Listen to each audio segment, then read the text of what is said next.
Hi, I'm Bob Andreucci. I'm a science teacher at Liberty High School. I'm also an arborist, and I love to get out here and look at the trees.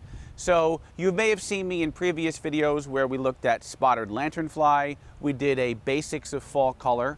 And what we'd like to do today is try and get to some of our schools throughout the district and show you some different trees that have unique fall color, or an opportunity for you to actually go out to the schools and look at the tree and see if you can find the tree we're looking at. So, for example, if you look in the distance, you see lots of different trees with color.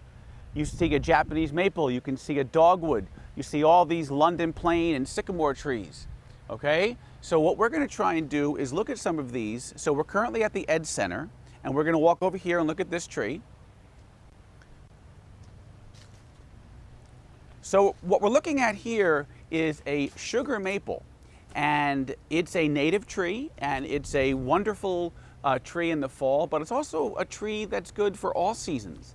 And one of the things you're starting to see here is the red is starting to form on the tip of the branches. And if we recall from our previous videos, what we said was the fall color really is the tree's pigments kind of being trapped in the leaf as the daylight decreases.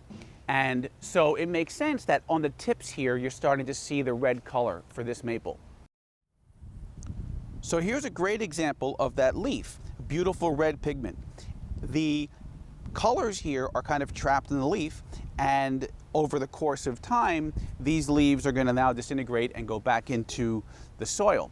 If you look across the street, there we have a whole bunch of Norway maples, and that is not a native tree to North America. And look how green it is. It hasn't even started its fall color change yet. And one of the things Norway maples do is they outcompete. They're considered that invasive. And you can see why. They're going to live and do photosynthesis and make food production much, much longer into the fall than our native trees.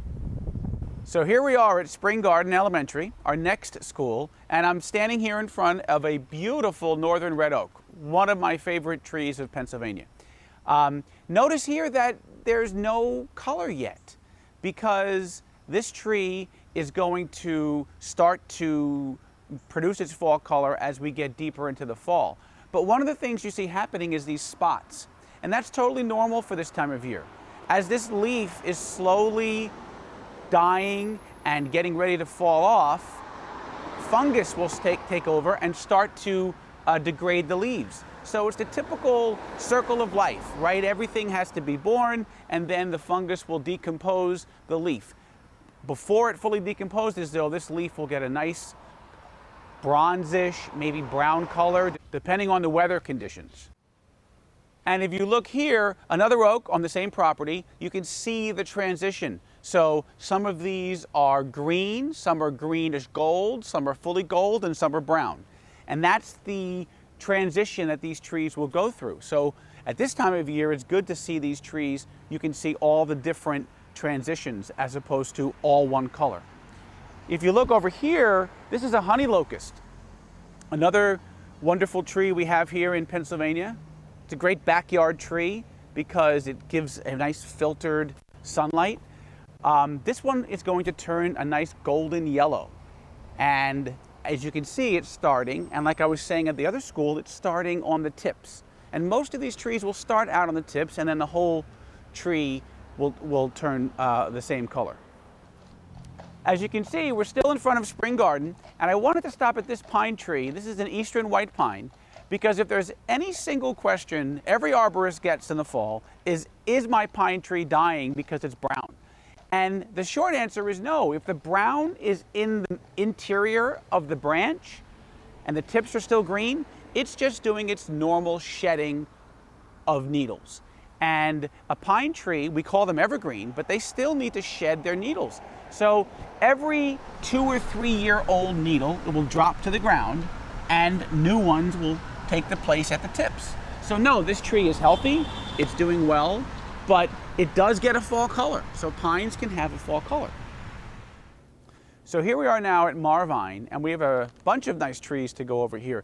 But I wanted to point out these. These are European hornbeams.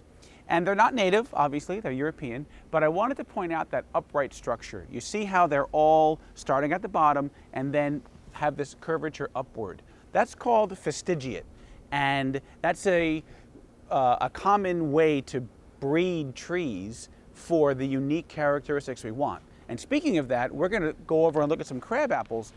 Crab apples are also bred for a certain unique quality. So now we're looking at crab apples, and these were bred from a regular apple tree to be ornamental, small size, beautiful red berries, and these are going to get all sorts of colors. And there's a nice mix. Some will turn red, some will turn yellow like this one here, and goldish. And this is a tree worth coming back to in 2 or 3 weeks to see what the color turns into. The other great thing about this tree is these berries are a really important food source for migrating birds. So one of my favorite native trees to Pennsylvania, and I rarely see it, so I was so happy to see it planted here in our school, is a hackberry. So this is actually a good street tree, underused, but one of the great features of this tree is it'll get a nice metallic blue berry in the fall, which hasn't happened yet, and it gets this nice, hard to describe yellowish bronze color. And you can see we're in mid-transition here, so it looks nice with some green and some yellow. So here we are at Freemansburg Elementary School, our last stop for this tour.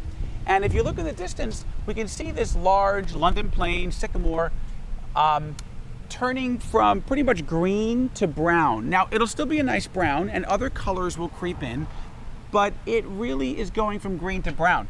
If you look behind me here, we're looking at this really nice, right out in the front, red maple, and it really is a good way to point out how the reds are formed. And if you look back to our previous video on fall color, I described how these colors are made. The reds in particular are not made until the fall, whereas the browns and the golds, many of those colors are hidden in the leaf because the chlorophyll is so dominant, you don't see them. And as the chlorophyll dies, the other colors come out. Well, the reds are actually created. They're trapped sugars. As you know, trees make sugar via photosynthesis, and they get trapped in the leaf as the leaf starts to die. And when we have really warm days and cold nights, those red pigments called anthocyanins, they start to form from a chemical reaction that makes red.